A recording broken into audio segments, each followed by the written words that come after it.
How long would it take us to go to Proxima Centauri? That of one day reaching out and touching the stars is a relatively recent desire of our species.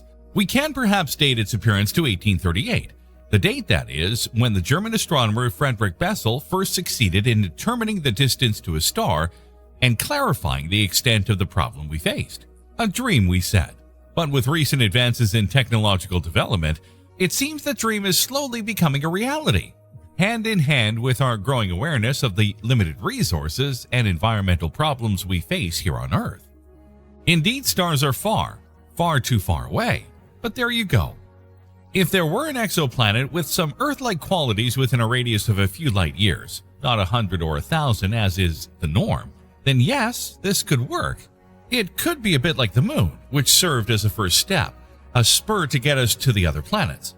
We could start seeing interstellar space as a sea sprinkled with islands rather than the current unreachable void. What a pity.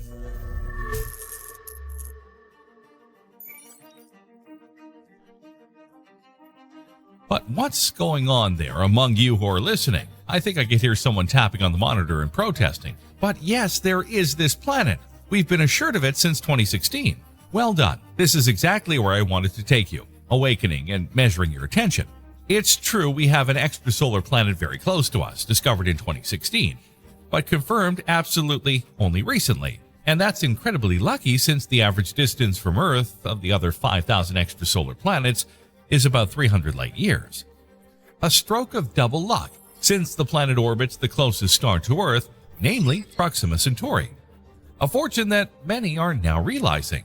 So even NASA has apparently decided to go and have a look there by the end of this century, with a project that is finding strong resistance in certain scientific circles, but which the American Space Agency believes it will be able to launch by 2069. A date obviously not coincidental, remembering what happened exactly 100 years earlier. That would indeed be an exhilarating feat, would it not? But where then does anyone's skepticism come from? Well, the immensity of the distance that separates us from Proxima is scary anyway. How can you blame them? Moreover, it is enough to look a little closer at the destination of this trip to immediately realize that going to the Moon was like climbing the first step of a staircase that has more than 100 million steps. 100 million. Yes, because Proxima Centauri is exactly 100 million times farther than the Moon. Alpha Centauri is a system composed of 3 stars. Alpha Centauri A, officially Rigel Kentaurus, Alpha Centauri B, officially Ptolemy, and Alpha Centauri C, officially Proxima Centauri. Alpha Centauri A and B form a binary pair of sun-like stars revolving around their common center of gravity. Proxima Centauri is a red dwarf revolving around the 2 main ones at a distance of about 0.2 light years, and is only 4.25 light years away from us, or about 40 trillion kilometers. The extrasolar planet we are talking about, called Proxima b, revolves around Proxima at a distance of about 0.049 astronomical units, more than 20 times closer than Earth is to the Sun, but still within the habitability zone. Compared to some other depths of the cosmos, we are basically talking about our own backyard. Yet a trip to Proxima with current technology would take about 78,000 years. An enormous amount of time, calculated based on the maximum speed reached by our fastest probe, New Horizons, which is 59,000 kilometers per hour. If, on the other hand, we wanted to reach Proxima with a journey of the reasonable duration of 20 years, a spacecraft would have to travel at an average speed, including acceleration and deceleration, of more than 300 million kilometers per hour, or 28% of the speed of light. Quite a difference, wouldn't you say? In short, NASA will henceforth have the difficult task of finding a faster way and more effective technology to reach at least the stars closest to us. It would require the development of a propulsion system that would reach at least 10% of the speed of light to reach the Alpha Centauri system in an acceptable time. The main difficulty lies in storing the fuel load necessary to enable the spacecraft to be able to accelerate steadily to the expected speed threshold. Despite the seemingly insurmountable difficulties, several interstellar ship concepts have been proposed in the past decades.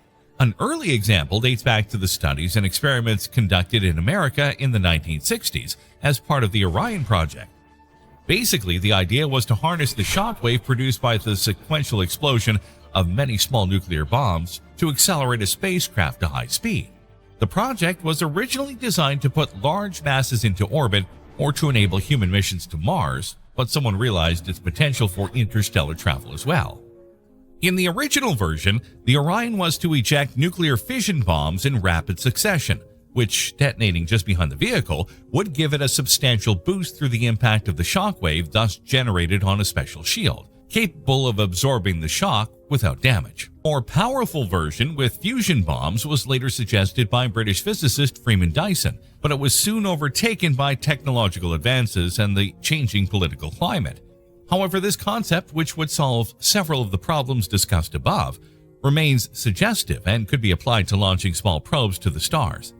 In those same years, American physicist Robert Bussard proposed an original way to solve the mass problem by avoiding carrying the necessary propellant. Thus was born the concept of the interstellar ramjet, a vehicle capable of collecting the hydrogen present between the stars as it traveled and harnessing it in a nuclear fusion engine.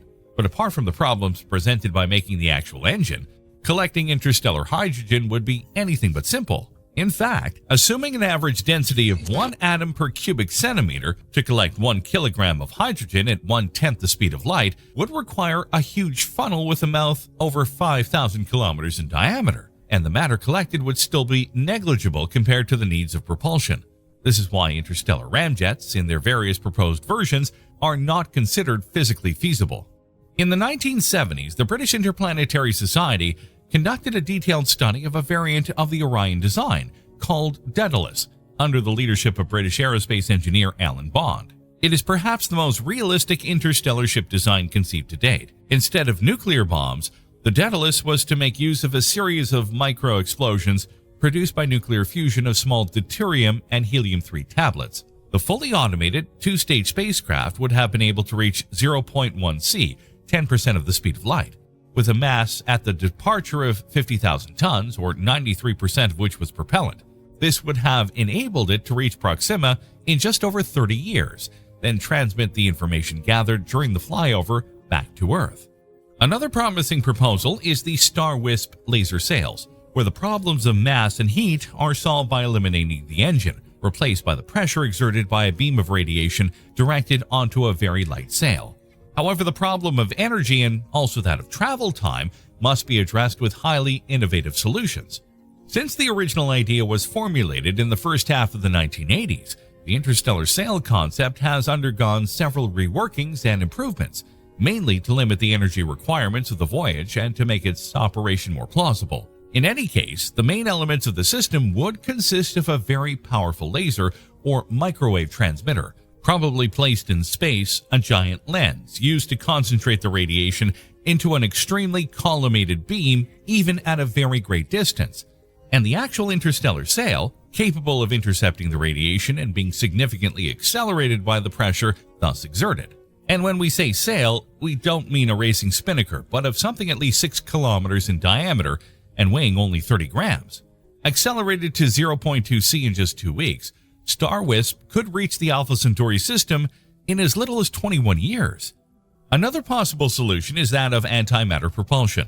We know that 1 gram of antimatter, when converted into energy, generates an immense amount, about 70 times that produced by nuclear fusion, and 4 billion times the energy produced by burning oil. Such an engine would enable us to reach about 40% of the speed of light, and the duration of a trip to Alpha Centauri would be reduced to just over a decade. However, little antimatter exists in nature now, and it is not easily captured. It is therefore necessary to produce it, which is done in infinitesimal quantities in large particle accelerators. Making engines specifically for space exploration, however, would require several grams of it. This sounds like nothing, but it is a vastly greater amount that has been synthesized to date. Just think that an accelerator would have to run its antimatter factory for about 1 billion years to produce a single gram of antimatter. Even if we imagine technological innovations such that this immense time would be cut down, the conventional energy required to produce a couple of grams of antiprotons per year would be equivalent to a total energy consumption corresponding to about 50 billion watts, equal to the power output of all US nuclear power plants. So this is currently our situation. We want to go and see the planet Proxima b, but we don't know how yet. Our technology is practically still in its infancy. although it is progressing rapidly. No one can predict what humans will be able to do by the fateful date of 2069. But if development proceeds at the current rate, along with many new problems to be solved, we will also have greatly increased our capabilities in precisely those fields crucial to interstellar travel. In the beginning, the missions directed to the stars will probably be conducted with intelligent robotic probes, miniaturized beyond any currently conceivable limits, capable of traveling at 0.1 C. But one need only extrapolate a little to the extraordinary progress being made in the fields of biotechnology, genetic and molecular engineering, embryonic development, and cell physiology to realize that even with simple probes such as those, humans themselves could rapidly propagate around the galaxy, as proposed by physicist Frank J. Tipler and described by Arthur C. Clarke in the fascinating novel The Songs of the Far Earth. In practice, this would involve the creation of so-called von Neumann probes, i.e. intelligent automation that, upon arriving at their destination, would be able to construct from available raw materials copies of themselves and habitats for eventual living beings, including humans, synthesized in situ from the information contained in the genetic code and instructions for the generation and development of embryos. Having successfully initiated the colonization of a world, von Neumann's probes could then build new interstellar spaceships and automation, destined to take the flight to other star systems to repeat the feat. Of course, we are talking about small probes. Interstellar travel with humans on board, and NASA will have to take this into account, would be enormously more complex, involving mass and energy scales thousands to millions of times larger.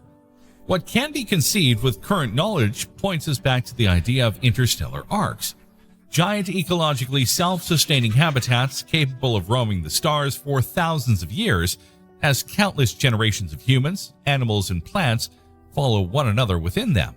These arks could be built on the model of the giant space colonies studied by physicist Gerald O'Neill in the 1970s, and then launched into interstellar space even at modest speeds of less than 0.01 C.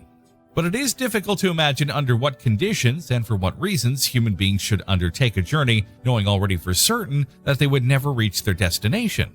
Probably only the progressive uninhabitability of our own and other solar system planets, colonized in the meantime, could induce many to that extreme choice. The discourse would change drastically if it became possible to significantly extend human life or slow down metabolic processes during travel, while being able to reach, with the large spaceships required, at least speeds between 0.1 and 0.3 C. But for this to materialize, it will probably have to take several more centuries, unless physics still holds some incredible surprises in store for us. How then will NASA make good on its promises? May it have an ace hidden up its sleeve? We have discovered that the star Proxima Centauri has at least one exoplanet that could have the conditions to host living beings. This makes reaching this star a matter of great importance for humanity, since this distant world could have living beings or be a human settlement in the future. But how difficult would it be with modern technology to get to this star? In short, a lot. It would be tricky. It would be the most challenging feat that the human race could perform in the distant future, and one of the most important if it were to be achieved. Suffice it to say that in the modern era, even with the technology we have not managed to send a spacecraft out of our solar system, nor have we taken humans beyond the moon. Not a human being has set foot on another planet other than Earth, so you can be entirely sure that there is still a long time before we manage to send the first spacecraft to Proxima Centauri. But how long precisely? Do we have any estimated dates for when we might reach this star? Let's see what the science says about it. So close and so far. The fastest human-created object we've ever launched in the solar system is Voyager 1. This venerable probe moves away from the Sun at a speed of 17.4 kilometers per second, equivalent to about 540 million kilometers per year. But Proxima Centauri is 4.24 light-years away. At this speed, it would take about 76,000 years for Voyager 1 to reach Proxima Centauri, assuming it traveled toward it, which it doesn't. To reach Alpha Centauri within an acceptable time, the speeds we have to reach must exceed 10,000 kilometers per second. At that speed, we would arrive in 130 years, which can be somewhat annoying, considering that most humans die before the age of 100. If we travel at 25,000 kilometers per second, the flight time is reduced to 50 years. Half a century is not wrong for an interstellar trip, so this should be the speed we aim to achieve. A challenge if we remember that Voyager 1 moves at less than 18 kilometers per second. Clearly, we have no choice but to use propulsion systems other than the usual ones. So we better forget about the conventional chemical propulsion used by ordinary rockets. Why? Because if we want to reach 1% of the speed of light, or 3,000 kilometers per second, using conventional chemical rockets, we would need 1,026 kilograms of fuel for each kilogram of mass of the ship. That is, the ship going to Proxima Centauri would have 100 times the mass of Earth, something completely impossible. On the other hand, if we want to travel to Proxima Centauri in this century, we must make certain sacrifices. For example, forget about human-crewed spaceships. Conventional space probes are infinitely cheaper and more powerful. In addition, we can conceive of a mission limited to flying over the Alpha Centauri system without breaking and entering orbit around one of the two main stars, which would mean enormous energy savings. What propulsion systems can we use? Ion and nuclear thermal propulsion. Electric propulsion, ionic or plasma, is currently used in several spacecraft and allows a specific impulse to be achieved for hundreds of hours. Nuclear thermal propulsion follows a bit further back. These propulsion systems are not bad for traveling through the solar system, but it would take 40,000 years to reach Proxima Centauri. It would probably be better to rule out these options now. VASIMR, Variable Specific Impulse Magnetoplasma Rocket. This engine was created by Ad Astra Rocket Company, led by former Costa Rican astronaut Franklin Chang Diaz. The project intends to create a plasma ion engine that will serve as a cheap and efficient alternative as a propulsion power source for spacecraft. He mainly focuses on exploring other parts of the solar system, such as a possible trip to Mars. With this technology, the journey would be 10 times faster than the current one and enable manned trips to the Red Planet, reducing the time from 18 months to approximately 39 days. Let's assume that, despite complaints from many critics, VASIMR is an economically viable project. In that case, a spacecraft with the VASIMR engine would only take 2,200 years to reach Proxima Centauri. It's certainly much less time than using ion propulsion, but it's still overcoming the 1,000-year barrier, and unfortunately humans don't live that long, so this option is ruled out. Pulsed nuclear propulsion. Popularized by the Orion project of the 60s, this system seems like something from science fiction, but the truth is that the associated technologies have already been tested. A pulsed nuclear spacecraft moves by detonating nuclear devices a short distance from the vehicle. A special plate absorbs the shock wave with shock absorbers, which transfers part of the energy to the spacecraft so that it accelerates constantly. Orion was a perfect vehicle for traveling through the solar system, but this system is not so attractive for interstellar journeys. To begin with, nearly 300,000 detonations of nuclear fusion bombs, and not nuclear fission bombs as in the original Orion project, proposal would have to be used, which is quite possibly beyond our technological possibilities. An interstellar Orion project with a human-crewed spacecraft would have a mass of 400,000 tons and a plate 100 meters in diameter. And even with these monstrous dimensions, it would take about 150 years to reach Proxima Centauri. Not bad for a generational spaceship, but it doesn't seem to be best suited for an automatic reconnaissance mission. Even so, it is a system to consider if we join it to other forms of propulsion. Solar sails. In the language of interstellar flights, a solar sail is not a simple photonic sail like that of the Japanese Space Agency's Icarus space probe. A solar sail consists of a vast parachute-shaped structure that, like a photonic sail, would use the radiation pressure of sunlight, and not that of the solar wind as is sometimes mistakenly believed, to accelerate the spacecraft to escape velocities from the solar system. But to take advantage of this system, it is necessary to deploy the sail near the sun. Assuming that in the next few decades we will be able to build giant ultralight sails capable of withstanding more than 60 Celsius of acceleration and thousands of degrees Celsius, a solar sail could travel to Alpha Centauri in 1,000 or 2,000 years. It is still long, but you can combine the system with others to decrease flight time. For example, the Medusa proposal of the 90s linked pulsed nuclear propulsion with a solar sail. In addition, an interstellar spacecraft could use a solar sail to visit Proxima Centauri and then maneuver to travel to Alpha Centauri A or Alpha Centauri B. Solar sails are an exciting technology for interstellar travel, although these are still in a primitive stage of development. If in the future we manage to develop them and make the most of their benefits by combining them with other technologies, they could be the ones we use for the first trip to Proxima Centauri. Laser candles. Laser sails are a specific case of propulsion systems using energy beams. These consist of a giant photonic sail propelled not by sunlight, but by a set of powerful super laser beams in Earth orbit or some point of Lagrange. Suppose we had a set of space lasers, 25 gigawatts of power. In that case, we could send a 100-kilogram ship, of which 33 kilograms would be the payload and the rest the sail, to Alpha Centauri in only 40 years. A fairly reasonable time considering that the Voyager spacecraft have been traveling non-stop through the solar system for more than 45 years and have not yet managed to leave. The lasers should constantly work during the 4 decades that the mission would last, and the sail would be limited to flying over the system. Still, we are facing a form of propulsion within the technological possibilities of our civilization.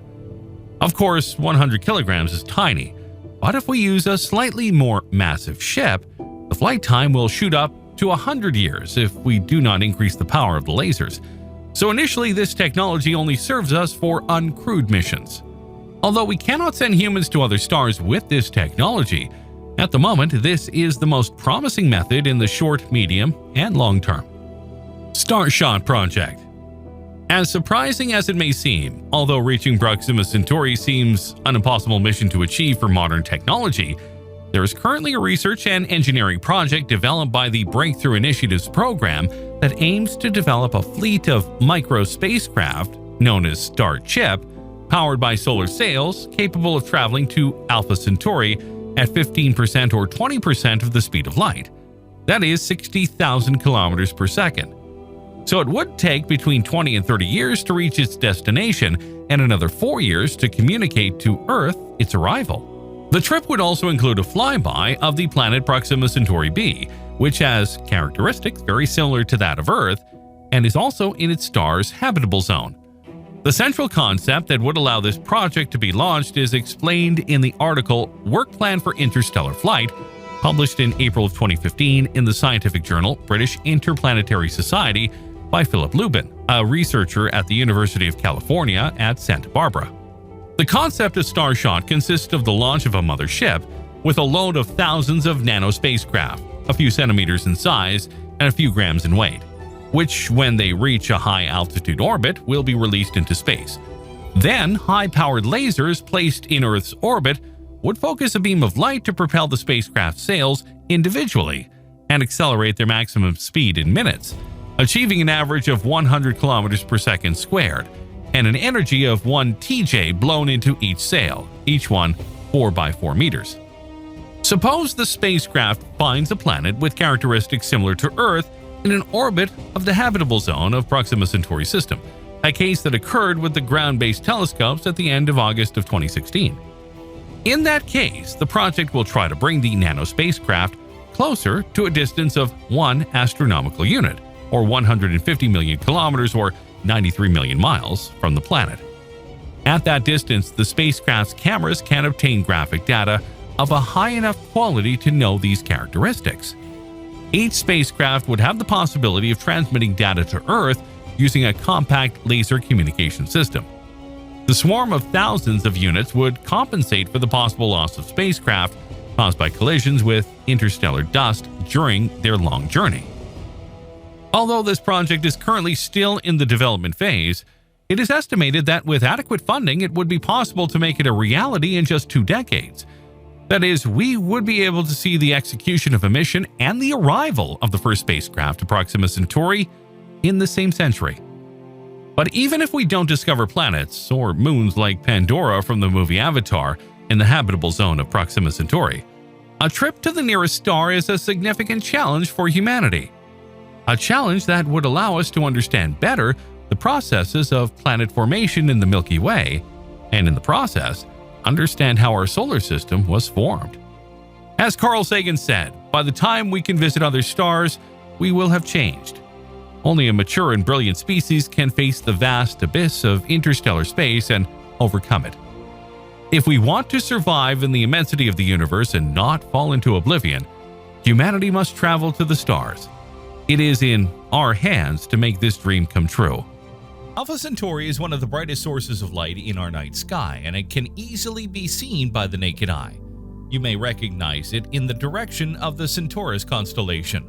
Robert Innes was the first to discover it in 1915 from South Africa. He used photographic plates taken at different times during a study dedicated to monitoring the proper motion of stars. The great proper motion and parallax of this seemingly anonymous red star seem perfectly compatible with those of the Alpha Centauri AB system. Being at a distance of 4.22 light-years from Earth, Proxima Centauri was thus recognized as the closest star ever. The currently accepted distances derive from the parallax measurements performed by the Hipparcos satellite and reported in the homonymous catalog. Alpha Centauri A is the main or primary member of the triple star system and appears slightly brighter than our Sun in absolute terms. However, it is a star similar to our star of the main sequence, with color tending to the yellowish, whose classification is G2V. This star is about 10% more massive than our Sun, with a 23% larger radius. The rotation speed of Alpha Centauri A is about 2.7 kilometers per second, which equates to a rotation period of 22 days. Now, stars are special objects. We all dream about the stars, and we want to look at the sky with high admiration. In the past, it was thought that the presence of exoplanets orbiting double stars was unlikely due to gravitational perturbations induced by the stars making up the system. But the discovery of planets around some double stars, such as Gamma Cephei, made it possible to believe the existence of terrestrial-type planets in the Alpha Centauri system. They can in fact orbit around component A or component B, or possess a sufficiently large orbit to include both stars. But wouldn't it be even more special if you knew that somewhere over there, someone is looking at the sun in the same way we are looking at the stars? If someone out there is looking at you in the same way you are looking at them, that would be amazing. And this is what astronomers hope to find in the future. The good news is that the future is already happening. Scientists from Sydney University, in collaboration with Breakthrough Initiative in California, Sabre Astronautica in Australia, and NASA's JPL, are about to set up the future Ptolemy mission, which will pave the way for the hunting of planets in the Goldilocks zone, which hopefully hosts life. Ptolemy is a weird and long name, but it stands for Telescope for Orbit Locus Interferometric Monitoring of Our Astronomical Neighborhood. Let's talk about it and see what kind of knowledge it will bring to us on Earth. First of all, Ptolemy is an innovative, low-cost mission that will be the first capable of revealing potentially habitable planets around a handful of the nearest solar-type stars to the Sun. Rocky planets in habitable orbits among our immediate stellar neighbors will change our understanding of the universe, not only from a physical perspective but also in philosophical and ethical ones. If everything goes well, Ptolemy will enable detailed characterization of atmospheres and surfaces and prospecting for potential biosignatures. What are they for? Well, if you think about it, science is made of small pieces that together form the big puzzle of the universe. On long timescales, Ptolemy's data may furnish targets for futuristic robotic probes. This data will reveal the presence, orbit, and mass of all orbiting exoplanets. The primary target for this mission will be the detailed study of Alpha Centauri A and B, and objects down to 1 Earth mass will be accessible. But how will the Ptolemy mission gain this data? It will use the astrometry method. Astrometry is basically the only technology capable of detecting all Earth mass planets in the habitable zones of very nearby like Sun stars such as Alpha Centauri. Astrometry is the method that detects the motion of a star by making precise measurements of its position in the sky. Planets orbiting around a star change their position, and we can find them by measuring tiny changes in the star's position as it wobbles around the center of mass of the planetary system. However, the precision required to detect a planet orbiting a star using this technique is extremely difficult to achieve, and for this reason, only one planet has been discovered by this method, although astrometry has been used to make follow-up observations for planets detected via other methods. Conventional astrometry measures the position of a star using bright field stars in the neighboring regions of the sky as references. This requires a wide field of view, as the distance between the science target and sufficiently bright reference stars is typically on the order of a degree. Space astrometry over wider angles has proved to be extremely productive, delivering basic stellar positions, distances, and kinematics with the Hipparcos mission and its ambitious successor Gaia, which is measuring 1 billion stars with precision up to the tens of micro-arcseconds. With the help of this technique, we will be able to reveal important info such as masses of planets and orbital parameters, for example, eccentricity and orbit's inclination. Do you know how many new planets we are discovering per day? The rate is something like 1 new exoplanet per day. And yet, if we wish to know whether any particular star hosts a rocky planet in the habitable zone, we have a tiny and remote chance of being able to find out. Most of these detections were just guided by luck. Missions like Kepler gave us information on the statistical incidence of planets in various stellar environments, but we still don't know if the nearest of Sun-like stars such as Alpha Centauri, Tau Ceti, and Epsilon Eridani actually host a potentially habitable rocky world. Even worse, with present technologies, we have no way of finding out. That's the reason why we need new improved instruments to do the job, and Ptolemy is exactly what we need. Ptolemy will actually be a quite modest astrometric space telescope designed to discover and perform dynamical characterization of rocky planets. It's not so big, having a 30-centimeter diameter, and will be, of course, a space telescope, meaning that we'll need to launch it first. The mission will yield intermediate constraints on the orbit and mass of any detected planets from the habitable zone, out to the dynamical stability limit imposed by the binary. If such a planet is found in the nearest solar-type star system, it will be a game-changing discovery that will trigger intensive characterization efforts.